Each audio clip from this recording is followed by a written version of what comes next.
शुद्धतेचा, आनंद आरोग्याचा, शुभ कार्य असो वा कोणताही कार्यक्रम, आनंदाच्या बासुंदी, श्रीखंड आणि आईस्क्रीमची चव असणारी आनंदाची उत्पादने, आईस्क्रीम, कुल्फी, श्रीखंड, बासुंदी, दही, ताक, लस्सी, पेढे, कप, कोन आणि बरंच काही.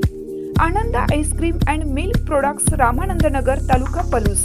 संपर्क 90 11 30 93 99 99 75 57 16 86. कराडसाठी 90 11 16 93 99.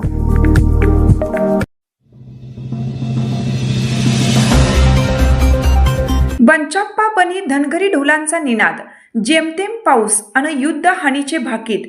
पलूस तालुक्यातील बुर्ली येथील धनगर समाजाचे श्रद्धास्थान असलेल्या बंचाप्पा देवाची यात्रा चैत्र पाडव्याच्या शुभ मुहूर्तावर मोठ्या उत्साहात संपन्न झाली. बुर्ली आमनापूर कृष्णाकाठावरील सुमारे 80 एकराच्या निसर्गरम्य गायरानात असलेल्या बंचाप्पा मंदिरात दर्शनासाठी हजारो भाविकांनी पहाटेपासूनच गर्दी केली होती. यात्रेच्या निमित्ताने बुर्ली, आमनापूर, पलूस, रामानंद नगर आणि येळावी या 5 गावातील धनगर समाज आपली परंपरा, निशाणी, कैताळ आणि ढोल घेऊन उपस्थित राहिले. यावेळी पारंपरिक वालूक वाचन करून पावसाचे भाकीत वर्तवण्यात आले.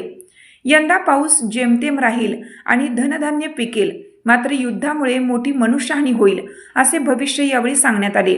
यात्रेचे मुख्य आकर्षण असलेला हेडाम सोहळाही यावेळी पार पडला. यामध्ये सिद्धेवाडीचे सुनील खोत, बुर्लीचे शिवाजी पाटील, कवटेमांकाळचे सुरेश बन्ने आणि आमनापूरचे मारुती शेजाळे यांच्यासह अनेक ग्रामस्थांनी पोटावर वेताची काठी मारून घेत आपली श्रद्धा व्यक्त केली. पाडवा आणि दसऱ्याला बंचाप्पा आपला भाऊ मायाप्पाला भेटायला जातो अशी पूर्वापार आख्यायिका आहे. त्यानिमित्ताने बुर्ली येथील बंचाप्पाची पालखी वाद्यांच्या गजरात किर्लोस्करवाडी कारखाना परिसरातील मायाप्पा मंदिरात नेण्यात आली.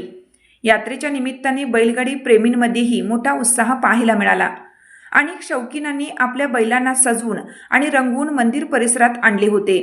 येथील पायवाटांवर धावणाऱ्या बैलगाड्या आणि उडणारा धुरळा पाहण्यासाठी बघ्यांची मोठी गर्दी झाली होती. दरम्यान बंचाप्पा मंदिराच्या जीर्णोद्धाराचे काम आता पूर्णत्वाकडे आले असून पंचक्रोशीतील भाविकांनी या सोहळ्याचा मोठ्या उत्साहात आनंद लुटला.